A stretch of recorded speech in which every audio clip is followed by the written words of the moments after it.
Hello, friends. It's a random Wednesday in the middle of July, which can only mean one thing. It's time for an NBA basketball podcast.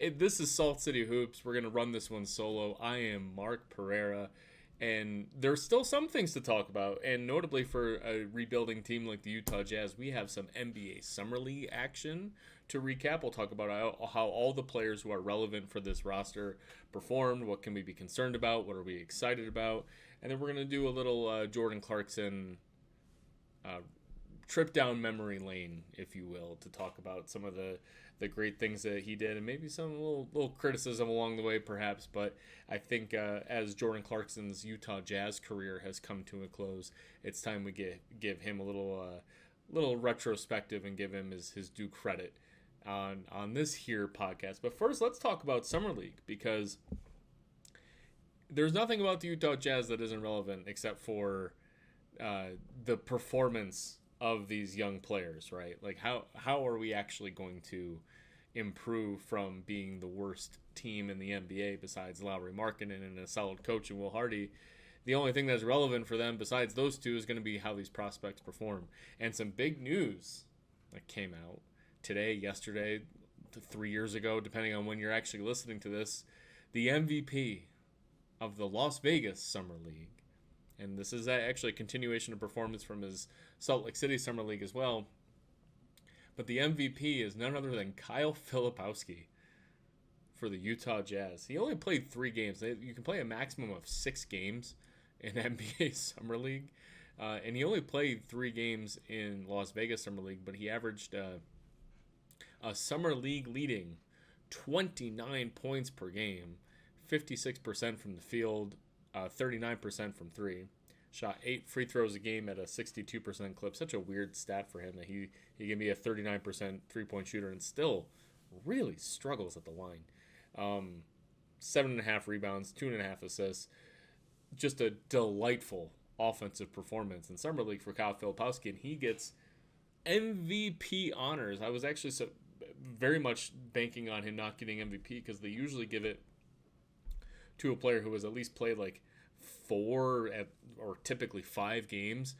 And Con Knipple, by comparison, we'll talk about him in a moment in a different context, but he played all the way to the end. He played in the championship game for the NBA Summer League champion Charlotte Hornets, but he did not get any sort of first team All-NBA honors and such like that, whereas Filipowski's playing 3 games, scores 29 points a game, and says, okay, you're all set. And it's so leading from that, like, we're going to talk about Ace Bailey and Isaiah Collier and all the other prospects for the Jazz, but like we have to start out with the MVP. And I just want to talk a little bit about Kyle Filipowski as we talk about where we can go for this roster.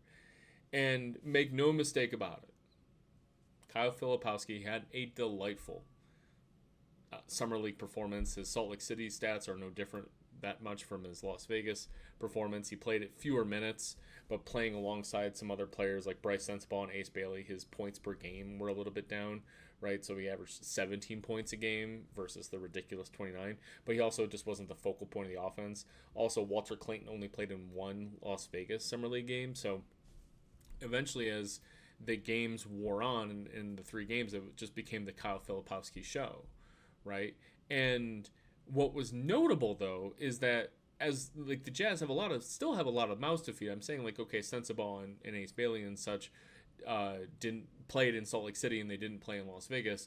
Well, we still have Cody Williams and Collier playing those minutes. We have players who are trying to make a name for themselves, such as Harkless and Cam McGriff, and some other players kind of in and out of the lineup with Filipowski. He played a little bit with Adama Sanogo, who is a pure center. So there's some reasons why his points per game necessarily in Salt Lake City were down, but compared to Las Vegas, yeah, he got to be more of the focal point.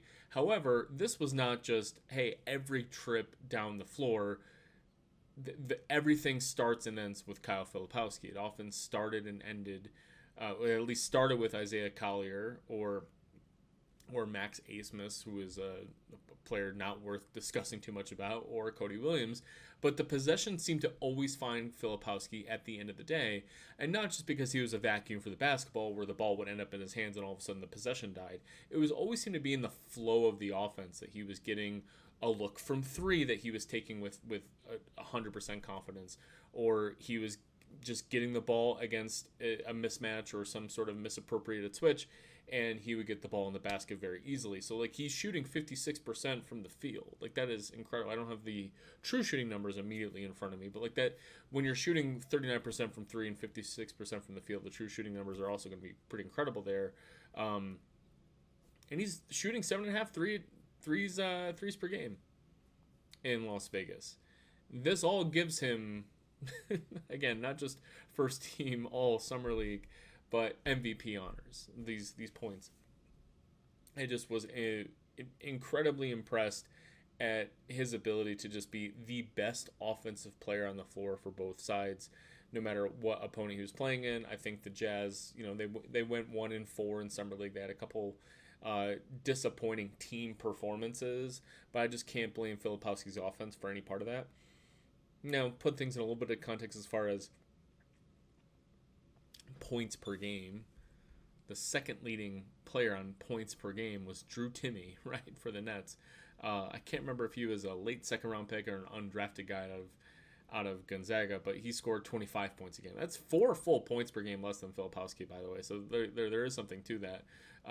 But you were dealing with Drew Timme and Reed Shepherd is up there. Terrence Shannon and Matas Buzelis are worth noting as like real players. So there are some players down this list that like, okay, they're worth something, but I'm just not going to look at that 29 points per game for Filipowski and say, okay, he's a starter. Because I think a lot of the issues that you have to then look at are Filipowski's overall game. And I want to preface this by saying that I actually think the way Filipowski plays is pretty tough. I don't think he's a waif. I don't think he's a pushover. And I think he works really hard and he has a good attitude and a really good motor. That being said, he is definitely physically dominated out there by opposing big men on both sides of the ball. I think he's got an incredible craft and shooting ability and knowledge for the game that allowed him to score a lot offensively. But when it came to, it felt very hopeless on the offensive glass unless he was positioned well or made a smart play. Like, he wasn't a natural, hey, this guy's a problem, and he is an experienced NBA center and he's going to get these offensive rebounds. It wasn't anything close to that. And defensively, I posted it a few times where I'm not sure that Filipowski can even exist as a center at all in the NBA. He was absolutely muscled out by anyone with any sort of heft, even if they were relatively no-name basketball players. If they were a big opposing center who could move them around, they just did. They got putbacks. They got offensive rebounds. I was disappointed that in 29 minutes a game and being as an experienced, skilled player as he is, that he only averaged 7.5 total, 6.3 defensive rebounds per game. I think that it was way too easy to score through him, over him, around him. He's never going to be I'm not going to have any notions of Kyle Filipowski rim protector. That's not who he is. That's not who I wanted to suddenly become and start blocking shots here and there. And he will block a shot here and there and be okay at it. 0.7 blocks per game, and again, 29 minutes in summer league. Of Las Vegas Summer League. There's no way to combine on the public information, the Salt Lake City and Las Vegas Summer Leagues, but this is going to be relatively similar. I'll note for a different player later on where there seems to be a little bit of a performance difference between Utah and Las Vegas. But I felt that it wasn't even like he was providing any problems on the interior defensively, where it's like he's gonna really struggle on the perimeter as well for foot speed issues, but I almost would rather deal with those issues if I'm pairing him alongside an actual center like Walker Kessler, obviously terrific, back him up with rim protector, but even a Yusuf Nurkic type, right, where he's obviously also perhaps a poor rim protecting center, but he has some rim protecting chops. Where, yeah, I'll have Filipowski out there against, if you're playing some sort of double big lineup, or some sort of other lineup with some heft at the 4, where you're not worried about Filipowski being absolutely completely torched by a good ball handling 4, then I'm okay having him out there. Like if you're playing the Clippers and they got Batum out there at the 4s, like Batum presents a lot of problems as a veteran great passer.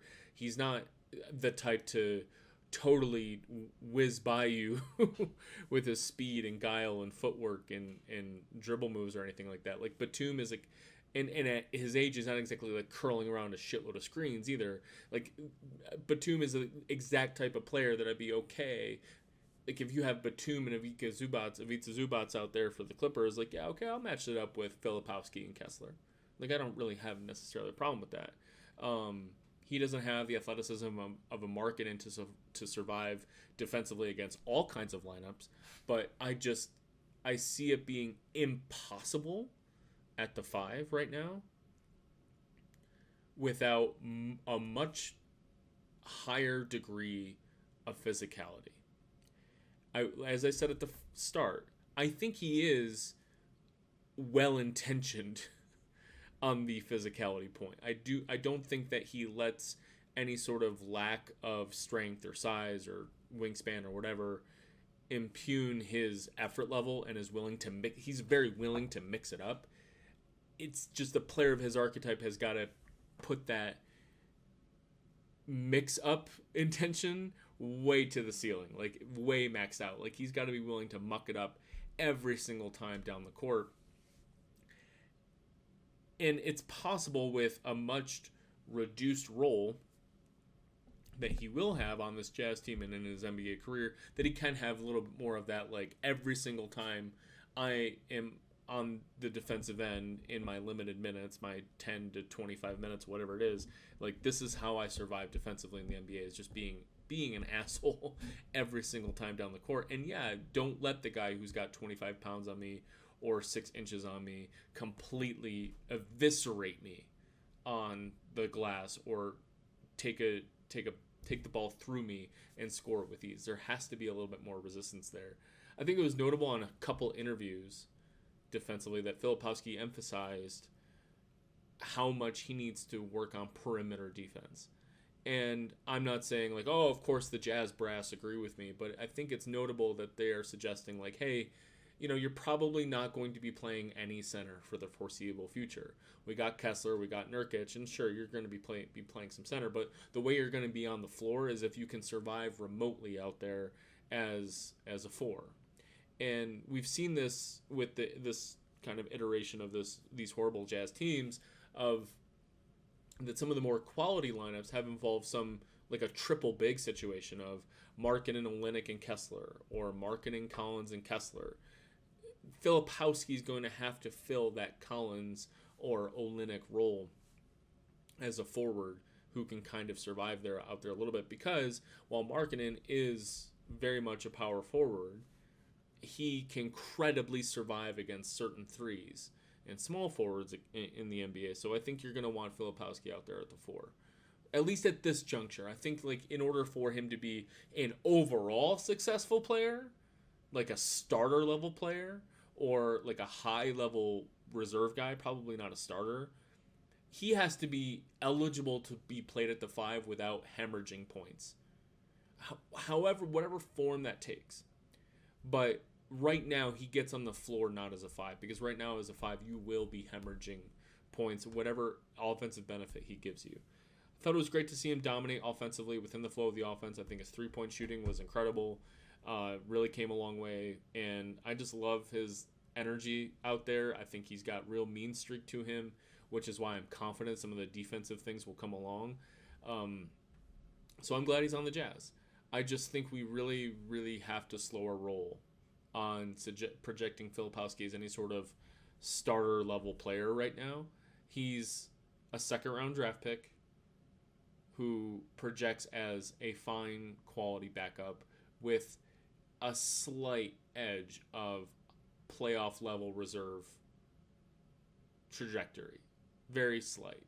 Like it's right now his trajectory is still not somebody who'd say, okay, that guy can be in a playoff rotation in 4 or 5 years. There's an edge to that can happen. But right now we're seeing a wonderfully gifted offensive player who can survive for 10 to 12 years in the NBA being a wonderfully flawed offensive player on non-impactful teams. I think not the same player at all, but Doug McDermott just got another minimum contract for the Sacramento Kings. If you're relying on Doug McDermott to play any sort of minutes in the playoffs, you're absolutely screwed. So I can see Filipowski carving out a career similar to that, where we're still going to be hearing from. I think it's clear we're still going to be hearing from him in 10 years and still banging out some reserve minutes somewhere. But we got a slower roll that just because you're a guy Summer League MVP does not project, hey, this guy's got starter energy. Like there's different burns for different things. So like seeing him out there, sometimes things come quicker on certain areas than not. So we can move on to, the last time I talked to you, I mentioned Ace Bailey and how I was going to reserve my thoughts on Ace Bailey until, or at least reserve more like firmer thoughts on Ace Bailey until he played more than just the 2 games in Utah. Like, hey, we got a third game in Utah Summer League. We have the entirety of Las Vegas Summer League. Well, it turns out he didn't play another game. So he only played the 2 games in Utah. So all of my previous comments on how excited I was after those 2 games in Salt Lake City Summer League for Ace Bailey, they're going to hold firm. And I think he's a star. I think Ace Bailey is a star. I'm no professional scout, so I'm not going to sit here and gaslight you into all these objective measurements as to why he's amazing. It's just a feeling of his presence out there made so much professional basketball sense. His size, his shooting ability, I really just think like this is a guy you bet on athletically, and the things that he was able to see out there was way different than what was projected to us from Rutgers. I think he just got painted, perhaps a little fairly, as this selfish, me first offense. I'm going to shoot a lot of contested mid-rangers and there's nothing you can do about it. And I don't pass. I don't play defense. I'm the typical lazy archetype that we've seen come through the NBA time and time and time again. And there's no nuance to my game and you're never going to get it. So we saw both confirmations of that picture, but also a whole lot of counterfactual to that picture. Nobody's gonna doubt if you look at a cut up of all the shots he took in Summer League, you'd walk away from that thinking like, what is this guy doing? Some of these shots are preposterously stupid. Why would you think that shot is okay? And shots early in the shot clock, long twos, some of it's contested. There's a couple things I want to say to that. First of all, this Utah Summer League comes, I think, exactly 1 week or maybe like a day or 2 days before after that he even finds out that he's going to be playing for the Utah Jazz. The NBA draft had just finished. So the NBA draft finishes, you get the weekend to gather your belongings and fly your entire life out to Salt Lake City, a city I don't think he's ever even been to before. You have 2, maybe 3 practices with the team. Some players who have been on the Jazz, a lot of them haven't. A lot of them who are just like you, only much, much, much lower profile, who are undrafted, just trying to make a name for themselves in the NBA. Maybe they played in the G League for 1 or 3 years.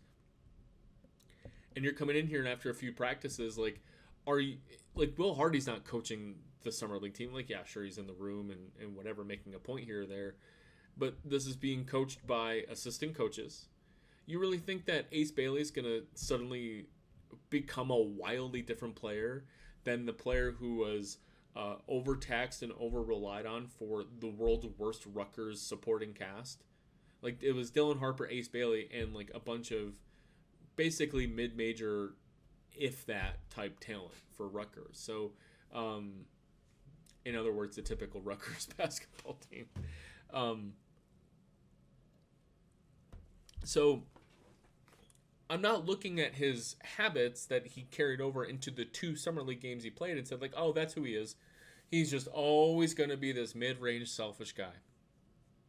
I think so much of that is just so easy to be coached out from a player who at least is trying to say the right things and is working hard. There's so little we can go off of on our limited exposure to Ace Bailey so far. So I'm sitting here and I just don't see why you wouldn't be an optimist to say, like, all this bad habit shit from how he's always been the star of the show from, I'm sure, AAU days all the way up to this terrible Rutgers team. Like, those bad shots aren't going to go away overnight. I mean, let's put a pin in that. Like, let's talk about that when we're in January and he's still doing this shit. Like, okay, I'll open that conversation. Or even then, like, I want to give it like a whole year. Like, come back and I think he's going to be so good that he's not going to play in next year's summer league. But Utah trotted out Brice Sensabaugh this year and Walt Kessler last year as a more egregious example of how they will at least give a guy a taste or two of a little bit of a summer league to see what they've done in the offseason.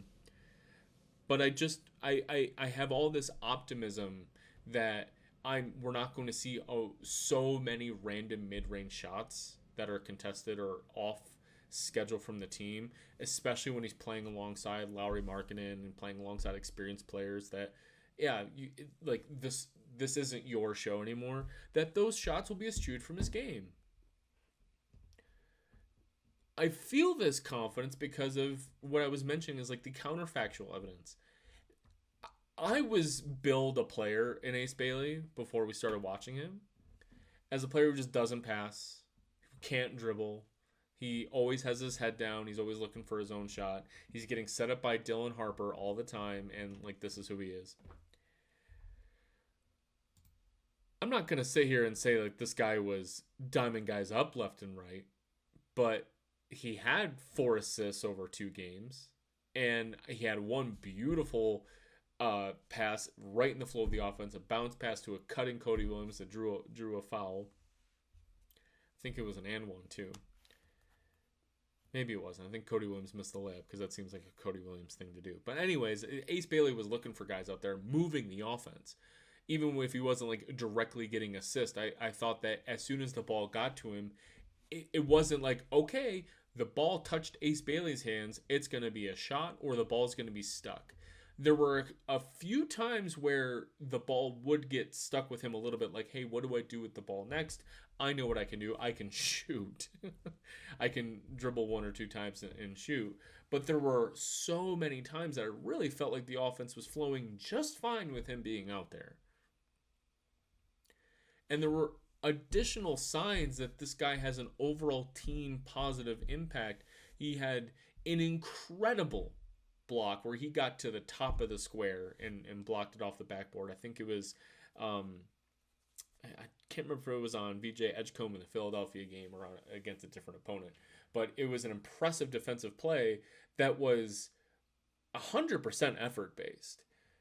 It wasn't just, oh, he got caught at the last second and he's just going to do something wildly athletic because his 19-year-old body can do it. There was a little bit of that involved in this play, but I think it was also focus and attention in getting up for that block that I just feel like there are so many outlines of a real star here from an overall team context. His dribbling is interesting. Like, overall, we were sold a player who can't go left at all, and we certainly didn't see a whole lot of Ace Bailey dribbling left very much in the 2 games he played. And so I want to be honest with myself and say, like, anytime I'm going to mute a negative because it's only 2 games, we also have to mute the positives because it's only 2 games. But with that said, his dribbling, I just thought there were a lot of times that he was being pressured from the backcourt getting the ball. If the team was denying Isaiah Collier or something the ball in the backcourt, Ace Bailey was often back there being like the alternative option to bring the ball up the court, and he'd get the ball in the backcourt, and you'd see pressure from like Philadelphia or I think it was Memphis, and he would execute some pretty complicated dribble combinations to just free himself out of it. Real low to the ground dribbler with a good low center of gravity that just was easy to blow by guys and get past both pressure in the backcourt and in certain pick and roll situations. And that I did not expect. This is a guy who can dribble. He can actually dribble. You put him on a development plan in the NBA, I'm not worried about his left hand at all. Like, we'll figure that out. I think he's got all of this talent that he's going to pick up new skills once they're drilled into his face. A lot of times these players just don't have to develop skills to do X, Y, Z. They develop the things they're good at. They're not pressured to develop their weaknesses, and that's just not going to fly in the NBA. So I just felt like his presence and his shooting out there was incredible. He shot 10 threes, 3-point attempts over 2 games, made 4 of them, solid 40% clip on threes. He had one classic Joe Ingles, Klay Thompson, no dip 3. I didn't know he had that in his game. And at the very least, he's going to be out there to just simply stretch the floor and shoot and make 40% of his threes. Ooh, we got something now. Okay. Like, he's at least going to be able to be playable as a rookie because I think he's got the size and he's got the shooting. Let's see if all the other stuff comes around. I think he's a star. And I certainly like him already better than Con Knippel. I watched way too many Charlotte Hornets Summer League games. I watched way too much Summer League in general. I need a new hobby. Knippel will be fine. Knippel was also already wildly outmatched athletically. We knew that going in. It's not like a surprise or anything. I thought a different show, I think it was Nate Duncan, who said that with Knippel's game and his performance in Summer League,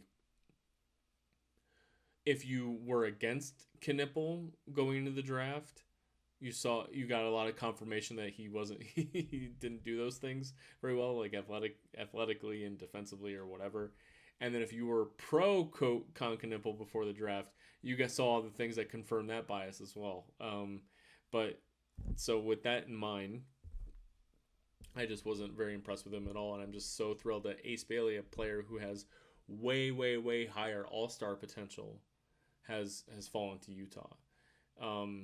We didn't see a whole lot of VJ Edgecombe. Edgecombe obviously had, against Ace Bailey, had a terrific game for the Sixers, and then he got injured. I think he only played the one game for Philadelphia across all of Summer League. But he looked terrific in his one game. So we'll see, Edgecombe Bailey, I could see that being a nice, fun little rivalry to consider going forward. But hey, if you're walking away from this, I just want everyone to be excited about Bailey. I think he's a star. He's already one of my guys, and I'm going to put up with a lot of bullshit from him this year on probably poor shot selection and figuring out what his role is on the offense and everything. But I think he's likable. I think he's charismatic. I think his demeanor is also way different than advertised. He's fun and hardworking, and basketball is all he knows and cares about. He wants to get 9 figures from playing basketball, and the way to do that is to play it really, really, really well. And I think he's going to work his ass off to do so. In the context of like, hey, I think Will Hardy is a great coach for this, something like that. Is he's going to bring out the good parts of him and try to mute down the bad parts. And I think I get annoyed when coaches are like, well, you just got to let a player be who he is. And I think that's acceptable when you get like 24, 25, 26 and you've had a few years in the league. But like this is a moldable piece of clay. And I would be really disappointed if we couldn't turn him into the all-star that he should be. This is an all-NBA candidate, I think. It's only 2 games. And his first game, everyone's like, oh, he shot like shit. He looked terrible out there. I just thought he looked great. The way he was moving and defending and dribbling and passing, and the shots weren't going in because some of them were just shitty shots to begin with. He picks his spots a little bit better. I think he shoots a better percentage in the first game. And in the second game, he picked his spots incredibly well and had the great threes and the great passes. And I just think that's more of Ace Bailey than not. So I can repeat myself, but we should go on to the next guys. So I'm going to throw this all back in my face when Ace Bailey ends up taking a contested 21-footer and 2-pointer in April. But for now, I feel pretty great. At least it was the correct pick. I'm not looking at anyone who was drafted after Ace Bailey and thinking like, oh, we screwed up that one. Ace Bailey was the pick, and I'm glad we're going with it. So I think that's another thing to put our pin in. So should we talk about Cody Williams or Walter Clayton first? I think we should talk about Clayton, Ace Bailey's fellow rookie.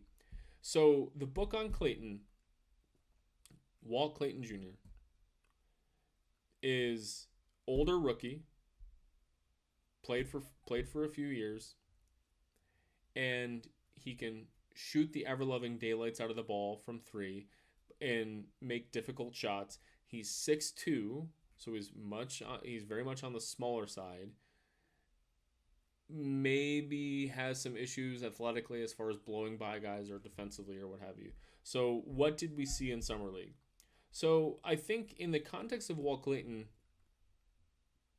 there was a lot of commentary on Clayton versus Collier for the starting point guard job for this season's Jazz. And I think that's kind of grossly unfair to both guys as far as comparisons. I just think they're two very, very different players besides they play point guard. And I think they each offer very different skill sets that you can deploy in different ways. And you're trying to develop both of them. Like if we're thinking like the ideal end state scenario for the Utah Jazz, right? The ideal end state scenario is like, okay, if you could really just pick wild scenarios that aren't possible to happen, but you'd say like, hey, yeah, Collier and Clayton are both starters. Sure, you don't want 2 6'2" guys out there. I think Collier is like 6'4" or something like that. I'll verify this live because that makes for good radio. Yeah, he's 6'3", but he's 210, right? So he's a thick dude. Collier's, but still, 2 small guards in your backcourt. It's not great, but you still want them to be starter quality players, and especially because I think their skill sets complement each other. So I'm going to refrain from, at least right now, and for the purposes of like the Summer League review, saying, oh, who did I prefer, Collier or Clayton? It's just gonna be kind of individualized kind of focus, especially because in the games they played, Collier and Clayton played a lot alongside together as it is. So I think where I'm zigging where others are zagging is I really had a hard time with Clayton's defense. I'm going to attribute a lot of it to rookie, your first summer leagues, like you're exhausted, you're learning the NBA pace and everything. He had a lot of give up moments. I've heard a lot of people say like, oh, he really had good effort out there. He works hard defensively. I'm like, okay, that might have been true in his Florida tape. And there were a lot of moments where he got into guys in Summer League and made high effort plays in moments that you could see. There were also a lot of hands on hips give up moments. And he got pulled out a couple times, I think, for just ridiculous defensively poor defensive effort. So like everything I was complaining about with Ace Bailey, I think that's all correctable, and we'll see. So I think some of the highlight plays where he got into a couple of guys and got some steals, I'm hoping that's the norm. But if you're going to be 6'2", a 6'2" guard in the NBA, the only way you're surviving out there is if you're not the worst defender on the floor and you can shoot the ever-loving crap out of the basketball. And defensively right now, he's joining Isaiah Collier and Keontae George. It's like, who is the worst defender among the three? I was hoping we weren't adding a third, oh my God, this guy is horrific defensively guard, but that's kind of a lot what we saw, I thought, in Summer League. And it makes me doubt myself sometimes when I'm seeing so many people say the opposite of how impressed they were defensively. I'm like, are we just kind of overstating when we see like a small 6'2" guy do a couple good plays? Like, we're assuming he'll be bad, so like whenever he does something a little bit good, you're like, oh, he's a little feisty out there. I just thought he was pretty bad defensively. So I'm gonna need a little bit more sample size from him on who he is actually defensively. But the highlights are highlights. Great shooter. He really did carry through everything that you needed, that you were looking for as far as 3-point shooting. I think he shot 39 or 38% across both summer leagues. He only played one game in Las Vegas and was shut down due to an injury, but he went 4 of 10 from 3 in 27 minutes in Las Vegas during that one game. He was passing the ball. I think he averaged 4 assists in summer league or something like that, and that's a very, very healthy number. Assists don't really happen that easily in summer league, so actually ginning up offense and getting lots of assists is very promising.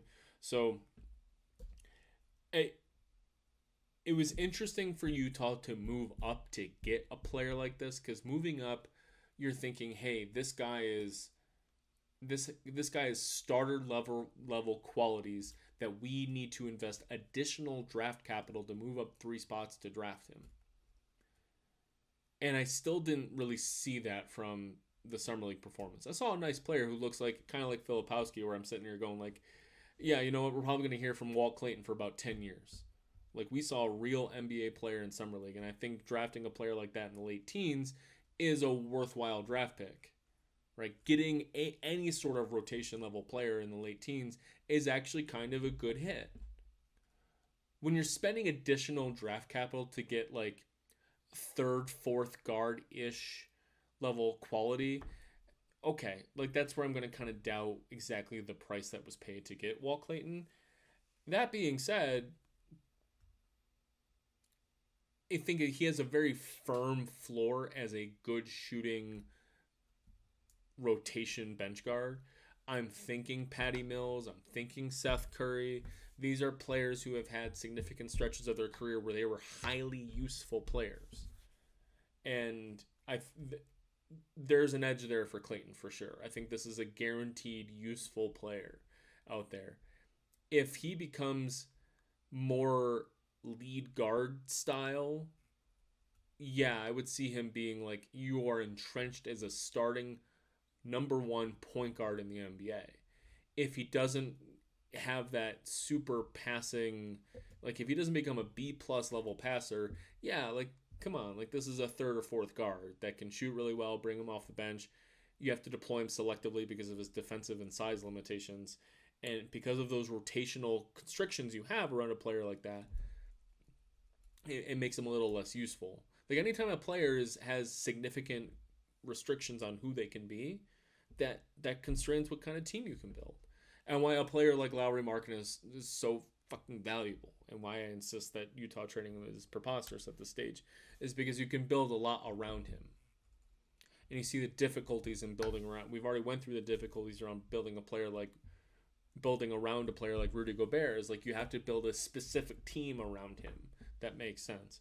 And so a player like Walt Clayton is, yeah, that's a useful player for a bunch of teams, but you still need to make sure that you're deploying him. If you're deploying him in a playoff rotation context, the entire lineup has to make sense alongside of him.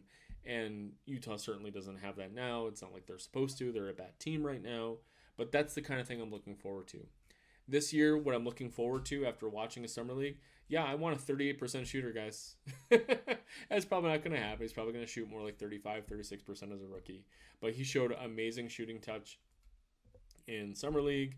I think he had a little bit more surprising burst than I suggested. I think a lot of it was because he was catching guys, like the scouting report on him was like, hey, watch out for his shooting. So his forays into the paint were a little bit more surprising.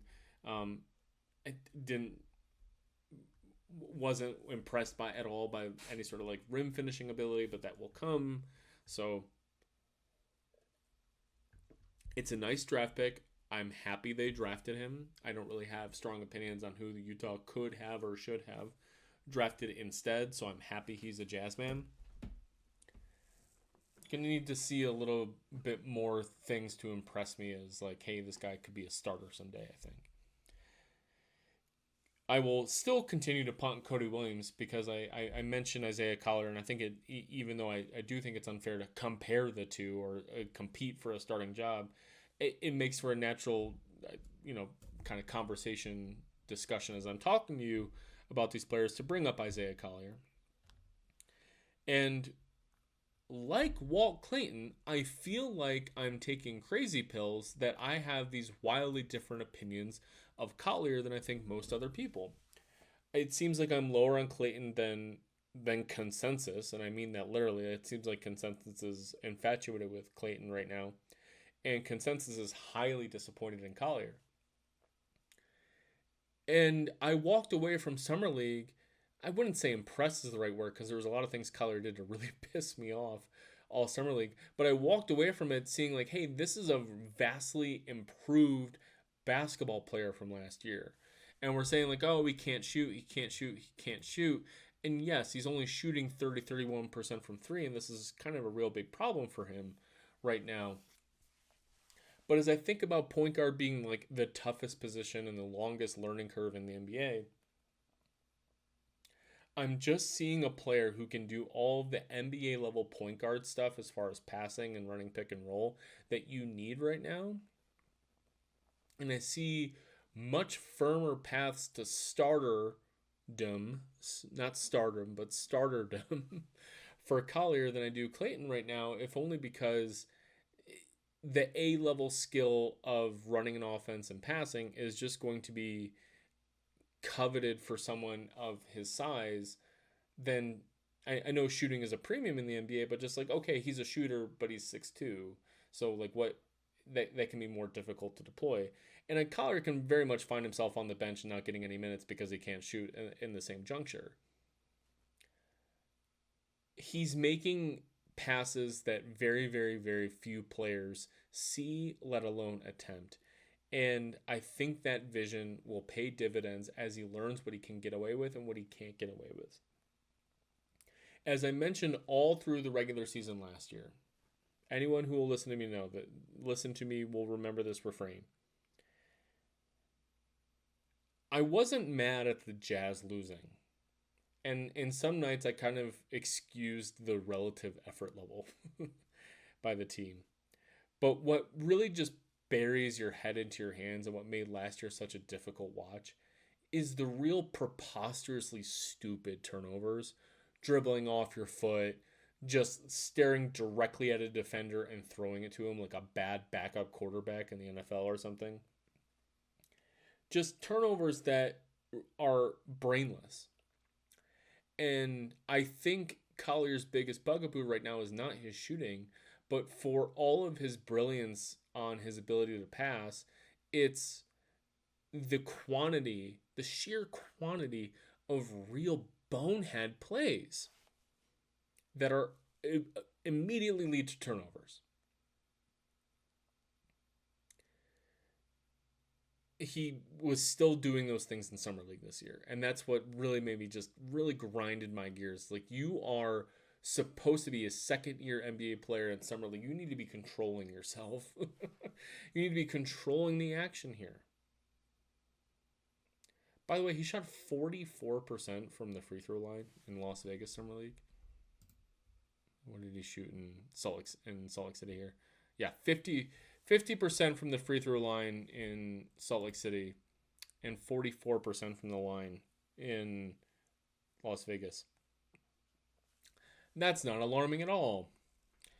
So that obviously we can have a big problem with that. I thought his finishing at the rim needs to also very much improve. I'll say this about non-shooters a lot, is like I care way more about your ability to finish at the rim than you suddenly finding a three-point shot.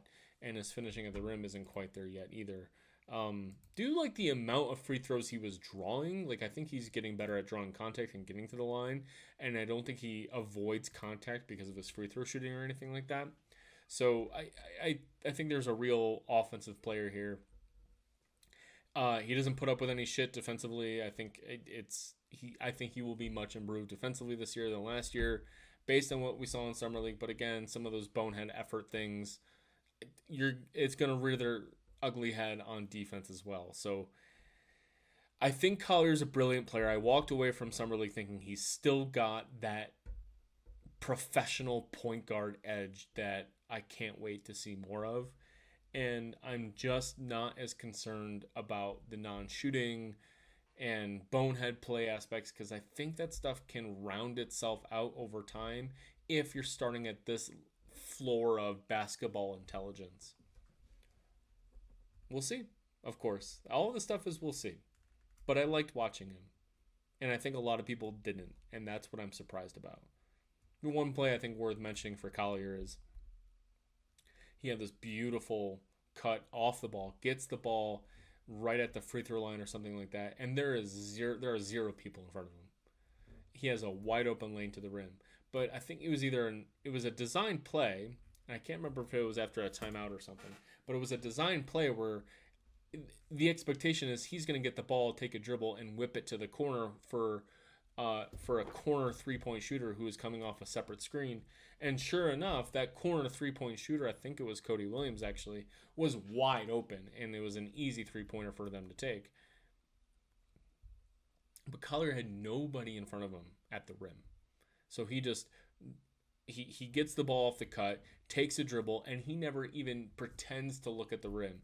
And if he had, he would have had an easy dunk. Like, he can dunk. He would have easily dunked it. Instead, if he just took a dribble, looked to where the corner was he was supposed to throw it to, and rifled a pass to the corner man for the three. So that's the sort of stuff that can leave you feeling like Collier is not going to make it in the NBA. Is like those sorts of plays have to be finished.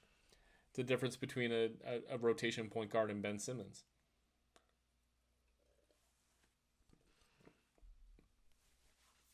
Going long here, so we'll just talk about a couple other guys quickly here. Cody Williams. He was one of the worst players we've ever seen in the NBA last year. In Utah Summer League, I know he's playing with Ace Bailey, Filipowski, Clayton, all these, and Brice Sensabaugh. But once again, he was just a total wallflower in Salt Lake City Summer League. You're a second-year player, buddy. 9 field goal attempts a game, which is fine. 30% from 3, which is terrible. 2 rebounds, 1 assist in 27 minutes. He has to do more out there. He was playing in this team context and not impacting the game whatsoever. And finally, in Las Vegas Summer League, when he was forced to play more minutes, and as Ace Bailey didn't play, and Clayton only played 1 game, and Filipowski only played 3 games, Cody Williams played all 5 games in NBA Summer League for the Jazz. Jazz played 5 games, and so did he. He played all 5 games. And it was only when he was forced to be the guy that he was actually doing something out there. And so there were some flashes where, like, yeah, he finished at the rim a little bit okay. He had several Dante Exum, like, forays to the rim where he missed a dunk and ended up careening to the ground and not getting fouled and all that shit I used to hate about Dante Exum. Is like, yeah, there's a lot of that with, like, Cody Williams and then players of that body type of just being tall and lanky and getting knocked over. 30% from 3 in Utah Summer League, 34% from 3 in Las Vegas Summer League, so nothing important or interesting to note there. Almost useful player. Almost, maybe. Not even almost. So, like, there's edges of it being useful, but he got picked 10th for a reason. A lot of upside. Not really looking forward to seeing much more of Cody Williams this year, but we'll probably have to endure a lot of it. And look, I can sit here and be an optimist, and I'm rooting for him. I want the Jazz to succeed with Cody Williams on the team, right? I want all these guys to just blow everyone's minds, and all of a sudden the Jazz are playoff relevant this year or something. It's just, it doesn't look like that for Cody now or ever. So I can't sit here and sugarcoat him, be like, hey, I feel great about that. I just watched him I watched every single Summer League game, including that last game, which was the Jazz's only win in Summer League, and no Collier, no Clayton, no Filipowski. It was just Cody Williams and Elijah Harkless out there. And it just felt like, hey, this is a G League guy kind of out there doing his thing and with the touches he was given. But as soon as he gets put in a team context, he just disappears entirely and doesn't impact the game. Just who he is. And I don't think there's much we're going to be able to do to change that. Elijah Harkless is interesting because before I pulled up his stats before recording this little podcast, I walked away from Summer League thinking boy, I really loved watching Elijah Harkless. Smaller dude, I think he's 6'3" or 6'4". But he is he's on a two-way for so he's committed on a two-way for the Jazz this year. Of course, that can always be rescinded, right? It's a non-guaranteed situation. So he's 6'3", and he was the best backcourt defender for the Jazz Summer League teams, and dare I say, he might even be the best backcourt defender on the entire Jazz already. He was a wildly delightful defender. I think he was very good at not fouling. He played a lot of minutes and still only averaged about 3. You get 10 fouls in summer league action, not your usual 6, and he still wasn't fouling a ton. And I just thought he was great defensively. Everything you need to ask of a perimeter defender defensively, he was doing. Getting over screens, drawing fouls on illegal screens. He had this weird knack. He had a bunch of those in Las Vegas. Steals. He had a couple blocks that were interesting. He averaged 2 steals a game in Las Vegas Summer League, which I thought was very, very encouraging. By the way, Cody Williams, to give him credit, he did average 2.2 steals per game in Las Vegas Summer League, which is something worth. I thought he was pretty solid defensively, but you can't just be like a pretty solid defensive wing and that's your only calling card. There's got to be a lot more to him. Elijah Harkless just was wildly successful as a perimeter defender. And then I just thought like he was dribbling the ball well, not turning the ball over very much. In some games, really not at all. And had a few nice passes and was making some big shots in some big moments. And then I looked at the shooting numbers and oh no. And I think they were a little bit better when he had a little bit of NBA action for the big club last year. But these summer league numbers are ghastly. 27% from the field. 15% from 3 on 5 attempts a game. That was in Vegas. And the Utah Jazz numbers the Utah Summer League numbers aren't that much better. 35% from the field and 30% from 3. He did average a healthy amount of free throw attempts in both summer leagues, which is great. And he shot a good percentage on those. I think he does have a good free throw stroke. Let's actually take a quick look at his the stats he had for the big club last year. Make sure because I just felt like his shooting was better than it should be. No, yeah, in 10 games, 31% field goal shooting and 28% from 3 for the big club last year. But in a steal in only 14 minutes a game. Like this is a defense first guard. Nothing about the shooting stroke feels off to me. It could just be inconsistent from shot to shot. That is also what I think is Isaiah Collier's problem is, by the way. You see Isaiah Collier shooting threes time after time, and it's just like the base shooting form looks okay, and then you just notice like little quirks and differences on each little time he shoots the ball, and that's going to wildly affect your shooting profile. And I haven't digested Elijah Harkless too much on his shooting form or anything. But I was honestly stunned to see shooting numbers this bad for Vegas because I walked away from Las Vegas Summer League thinking the Jazz have a real defensive stud out there who can make some shots every once in a while. And I'm not sure the latter part is true remotely. So I think he's going to keep his two-way because he's got remarkable defensive ability. Let's see what happens here. As I mentioned, I think he already is the best backcourt defender on the Jazz.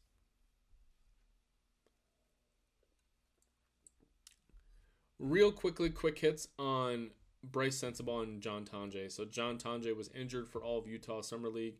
He was the 53rd or 54th pick or something like that in this year's draft, and he was able to eke out the last 2 games of NBA Summer League. Got up 13 threes in 2 games. Made 30% of them, so not great. But he was also dribbling pretty well. Had some good passes. Had some, unsightly turnovers. He's a power player at like 6'4", 6'5", so he's drastically undersized and unathletic for being someone who likes to play the way he does. And he's an older player, so he needs to kind of like immediately contribute. but it seems like the book on him is an intelligent player who moves the basketball, who understands where kind of like the next flow of the offense, and is a very, very capable three-point shooter. So if there's a place to him survive defensively as a three at his size, I think he's only 6'4", 6'5".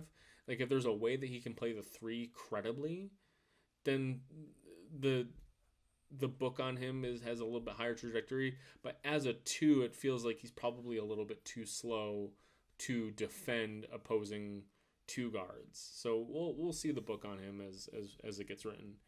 And then Brice Sensabaugh, we got to end on him. That was the brightest moment of all of Utah Summer League for Jazz fans. Just an on-fire shooter.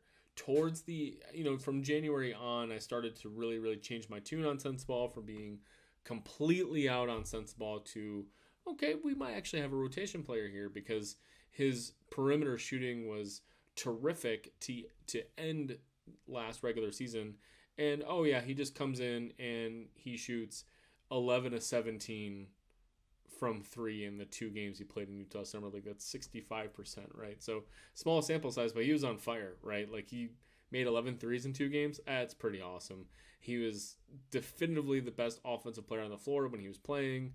He is never going to pass the ball ever. So I think that's always going to be a little bit of a problem for him. But this is a shooter, and I think he's a worthwhile bench scorer that Utah drafted at the end of the first round that had injury. He fell because of injury risks and injury concerns.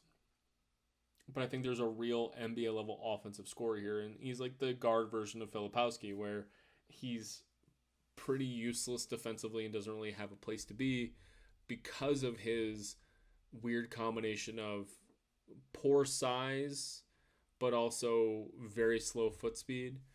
The Jazz have just a glut of these not small forward types. Yeah, so he's in the 6'4", 6'5" range, right? So it's like you can't really put him at the 3 unless you're really forced to, which Utah was quite a bit last year. But he can score, and he's got like he's a player of his archetype. You want him to not just be a very good 3-point shooter, you want him to be like an oh shit 3-point shooter, and I think that's what he's evolving into. And again, you see the 10-year career, bounces around the NBA, being a lethal shooter that plays 10 to 30 minutes a game, depending on what rotation situation he's in. And I'm glad he's on the Jazz. I think we need to see a little bit more from him to justify a first-round pedigree draft pick. But he's going to play a lot this year. He's going to be the new bench scorer for the Jazz probably, and I think that's something that the Jazz need and will help the development of the other players, as you can pass a guy at any point who's on the perimeter like Sensabaugh, and he's probably going to make your threes for you. I think it's a really nice thing to have. And last note on Utah Jazz Summer League. Jaden Springer played a couple games in Utah, and he played a game in Las Vegas.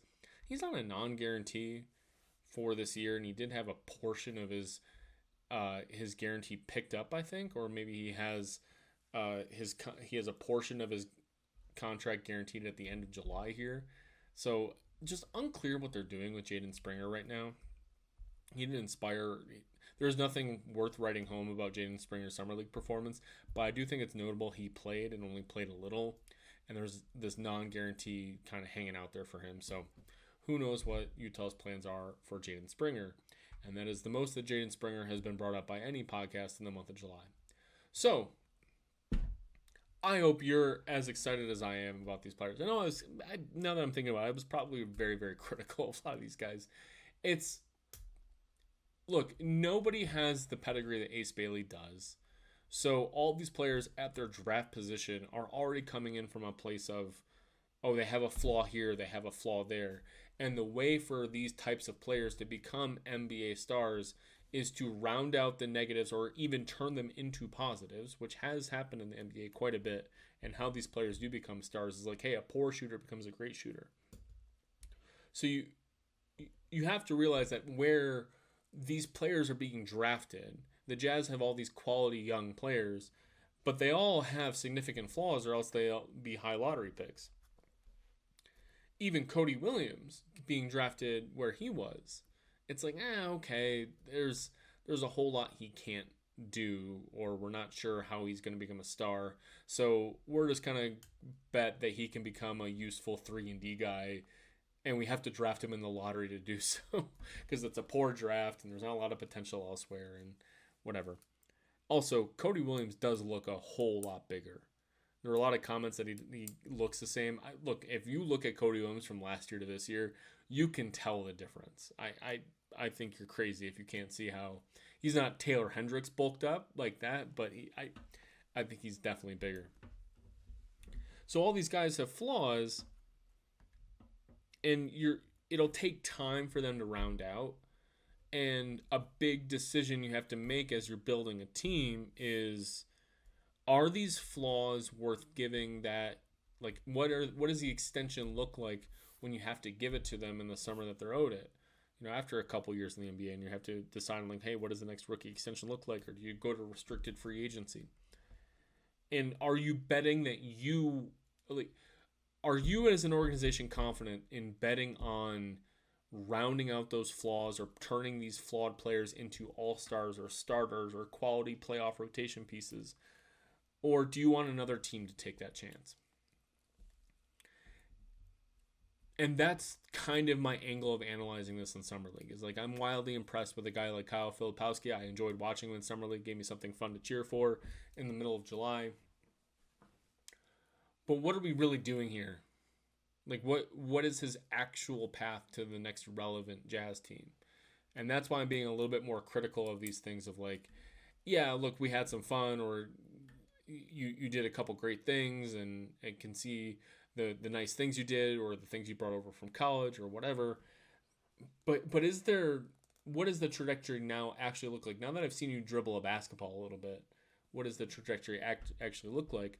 And that's why I can come away from a Summer League where Ace Bailey has one up and down game and one, frankly, very amazing game, and thinking he's a star because of everything else, like what his potential is, versus a player who put way more on-court stats and performance, but you can tell based on who he is as a person and his shape and athleticism or whatever, that's his ceiling, right? Like that's where the flaws will kind of keep him from exploring much more. So that's why I maybe a little critical, but that's why I will finish this by saying I'm just wildly optimistic about these guys. Pretty much everyone except for Cody Williams. I'm very optimistic that we have a bunch of starters around here that we're going to have some difficult decisions to make on how to build this team. But these are a lot of starter level players, to say nothing of even like a guy like Taylor Hendricks, who I think it's the mystery for me of Taylor Hendricks, which is why I'm so optimistic on him. But I think we're going to see a big Taylor Hendricks year as well. So we got some difficult decisions to make for Will Hardy in his rotation. So we'll see. I promise you some Jordan Clarkson talk. I'm realizing how long I've been yelling at you that this has been a lot of chat without talking about Jordan Clarkson. So I do want to give a couple notes on him. So let's recap some of the amazing things that Jordan Clarkson has done for the Jazz. First of all, that trade of Dante Exum and a couple second-round picks for Jordan Clarkson, I think you'd be hard-pressed to find a lot of fans who were positive on that trade. I wasn't, right? Like, I think in part because we were all kind of looking at Dante Exum as, like, Quinn Snyder never really gave him a chance, and he was always injured, and a lot of times it wasn't his fault. And trading for a total, kind of felt like a selfish gunner type who couldn't even play for the Cavaliers in the finals, and really wasn't having a particularly good year for the Cavaliers when we traded for him. And total stereotypically, like, this is not the type of guy who will like Utah very much. And it just couldn't have been further from the truth. You'd be hard pressed to find a player who embraced Utah as helpfully, I guess is a word I would say, than Jordan Clarkson. Really embraced the community. Community really, really, really embraced him. A delightful person. I think he's a quality person. He is certainly very eclectic, but he brought that eclecticism to show off and to be who he was. And I think it gave a lot of people a lot of inspiration to be their own selves.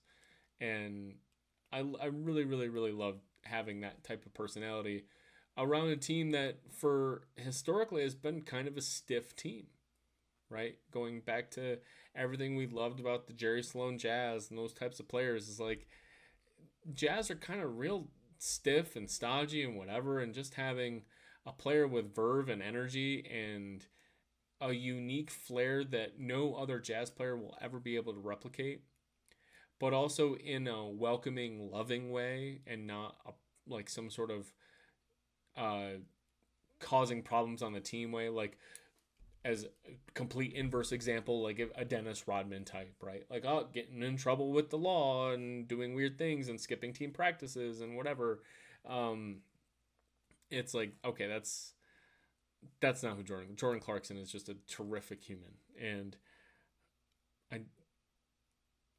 on the basketball court, as far as like what he was able to provide, it was pretty clear from like the first week that, this team, this Donovan Mitchell was amazing. We all no disputing that. But this team had no juice. It was total vibesless. And immediately Jordan Clarkson introduced his randomness and personal effects on the game in a way that made Utah not predictable. And I'm forgetting the exact quote from whom, and even if it was about Clarkson, but one of the most valuable things you're going to have about Jordan Clarkson is he gives defenses just something different to look at instead of, okay, here's the Quinn Snyder playbook being run by Donovan Mitchell and Joe Ingles and Rudy Gobert and Derek Favors. Like, it's going to be these are the things to look out for every single game. Well, here's Jordan Clarkson to do something completely different now, right? Just completely change up the look, which can really put defenses on their heels. And when he was at his most efficient, which he turned in a handful of quite efficient seasons for Utah. He was not an inefficient chucker for a big chunk of that. He certainly was towards the end, and he certainly had long stretches of even during the good times, he had long stretches where he was an inefficient chucker. But there was that unpredictability is really valuable for an 82-game season. And I'll talk about the playoffs here in a minute because I think there was more negatives in the playoffs, but that really helped. And after having watched Jordan Clarkson for a few years for very, very, very good Utah teams, and in this era of player health and player preservation, on those very, very good Utah teams and seeing Jordan Clarkson, I now really, really, really believe that one of the key roles you need on your team is a straight-up innings eater. A guy who's wildly in shape, whose bendy athleticism doesn't get hurt very often. A guy who can go in there and, hey, if you're between a 47 and a 55 win basketball team or something, you might lose a game or three because your innings eater didn't eat the right innings in the right way. But the long-term value of letting Jordan Clarkson just do Jordan Clarkson things for 4 to 6 minutes on a random Tuesday in February, I think that relieves the taxation on your stars and your primary scorers in a way that is unquantifiable. I'm not going to sit here and give you the nerdy numbers on why that's valid. I don't know, man. Like, I'm just seeing that in these games where you would have a guy hurt, or if you would just be in these doldrum games that nobody wants to be at, where you're a quality Utah team playing a real shitty team on the road, and none of the starting unit has it, but a guy who just always wanted to just hoop in his own way was Jordan Clarkson, and he'd have an amazing second quarter, rise up the whole team. All of a sudden, everyone can go home in the third quarter against this bad team on the road because thank God Jordan Clarkson showed up to play basketball today. So I think there is that value of an innings eater on good basketball teams where, okay, if you get to the playoffs, maybe this innings eater isn't eating as many innings and you're only playing him 12 minutes a game or whatever. But I think that good basketball teams need that type of player to play rotation minutes to help relieve the pressure off of other players. I think the biggest negative Jordan Clarkson moment, this is the only negative encore thing I'll mention because we can hem and haw about his other things like his shot selection or whatever a lot, but the only true painful memory I have is when the Jazz choked that giant lead to the Clippers in the playoffs. I felt like Jordan Clarkson was a big part of it. He was on the floor for a lot of it, and that giant lead, it was like 21, 23 points, something like that. Someone will hopefully remind me in the comments, I'm sure. There were so many missed layups and shit. Like that entire series, Clarkson had like good 3-point shooting, but he was missing weird layups. He wasn't drawing fouls as much as often as he did, and he would get so frustrated and throw his hands up in the air and just not get back on defense, which was a common refrain for him for some things. But he really wasn't that big of a complainer in general. He wasn't Luka Doncic style, like really, really loaf around because he wasn't getting the calls. But he would also miss layups or certain situations where he missed a 2-pointer. And he wasn't even complaining about a foul. He was like complaining on how poorly like the luck was not letting the shots go in. And I think as much as we can point the fingers at a lot of things on that team that went wrong in that series, I do think about Jordan Clarkson missing preposterously bad shots at times in that series. Jordan Clarkson is responsible for breaking the Jazz triple-double streak, or lack of streak, I should say. The Jazz hadn't had a triple-double since a regular season. Ricky Rubio fans had a regular season triple-double since the Carlos Boozer years. And Ricky Rubio did have a triple-double in the playoffs. That was, another, like, barely made it triple-double for Rubio. And Clarkson's game was, they did keep him in there in a blowout at the end to get his 10th rebound. But I think it is very important noting that he had 21, 10, and 9 or 21, 11, and 9 during the competitive portion of the game. And he just needed that 10th rebound. And it took him like weirdly too long to get that 10th rebound. So if we want to talk about like breaking the triple-double streak and how like kind of ridiculous it was that he got it in the nature that he did, I want to emphatically state like he wasn't sitting there needing 3 rebounds and they kept him out there to see if he could hunt it down. No, he had a really, really terrific game. And keep in mind, this was for a very, very bad Jazz basketball team at the time. So breaking that streak was always very fun. I want to give Clarkson a whole lot of credit for basically being the Jazz starting point guard for a while. He was not suited to that role in the real tanking era, but the Jazz were dealing with Talen Horton-Tucker and Colin Sexton not really being starting point guards. Or if they were starting, they weren't really the good distributor types you wanted. So I want to give Clarkson a whole lot of credit for just like kind of owning that starter role, even though he was best suited to just be kind of a bench scorer. He took on a new role, and I thought his passing did improve. He did become better at the things that Will Hardy asked him to do as a starting point guard, but like that sort of improvement takes a long time, and you're asking a 10, 11 year veteran or whatever to do like teach an old dog new tricks. So he would shoot very inefficiently. He doesn't have the burst anymore to make some of the other parts of his game useful. His defense fell off a cliff when he was asked to play that role. I just felt like his attitude was good about it, and I appreciated that. His attitude was just always pretty solid. Like, he definitely has a lot of moments of being frustrated on the end of the bench and not talking to anybody, and he'd have some aloof moments, but I also will zig where a lot of others zag on his motivation and his efforts, because I do think his genuine care for his teammates and really trying to play basketball the best way that he can, I think is higher than most. I don't think you get his conditioning without caring about basketball the way he does. I think he's a very well-conditioned athlete. He's a player who will go play for the Philippines, right?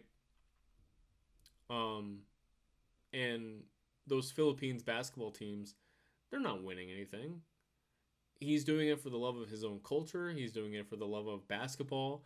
And I think that's cool. Watching him play for the Philippines is just, it was a really special time, I think. And I'm glad that there was whatever the FIBA exception was that allowed him to become a naturalized player for the Philippines. I thought was really impressive. Or not impressive, but just like I'm glad they got that done, because I was following way too closely with the FIBA rules for allowing naturalized players, and they had recently allowed a naturalized player, so there was like a time limit on when they could add Clarkson to the naturalized player list. So it was a whole thing, but I'm glad he got to play for them, and I hope he gets to play for them again. We'll see. Like, there's probably some Asian qualifying tournaments coming up that hopefully he gets to play in. So, and just trying to think, he had a 45-point game where he was on fire. Obviously, I will never lose my flamethrower T-shirt. Flame on. Him mimicking lighting a Bic lighter under his hand every time he was on fire was just, what a cool guy. Just a very, very cool guy. And I think his effort would go up and down, but I think after the Donovan and Rudy trades was where the effort I really appreciated. He's supremely cool, and the way he speaks about Utah I think is invaluable to, I think, Utah's reputation across the NBA as a place to play. Like, you can play for the Utah Jazz, and like, this is where your job is. Your Utah Jazz basketball is your job, but you can still be an eclectic, worldly person who is going to Paris and Los Angeles and doing fashion shows and all that sort of thing. His shot selection will always be a fun thing to talk about, but I think as a human, I will always appreciate him. And of course, we're never going to forget this interview where someone was polling around asking fans on the street their thoughts about the Utah Jazz. Now just spell your first and last name. Spell it. Jordan Clarkson. Jordanclarkson. Oh, did you go to any Jazz games? Yeah, a lot. Yeah, a lot. Who's ever going to forget that, man? Just a delightful person. I'm going to miss him a lot. I hope he does well in New York. I've always been kind of a little bit of a Knicks fan as what they're doing this year. I like seeing a good Knicks team, and hopefully he's a big part of that. So, that's enough out of me for today. On way too much on the Summer League prospect for the Jazz. We got, we'll have some little bit of content here for the rest of the summer. I hope you enjoyed listening to me talking about Jordan Clarkson and the rest of these fun Jazz prospects. And yeah, look, just keep on following Salt City Hoops. You'll be hearing from us later in the summer. Obviously, some team preview stuff as we get along. So enjoy your summer, and we'll catch you soon. Good night.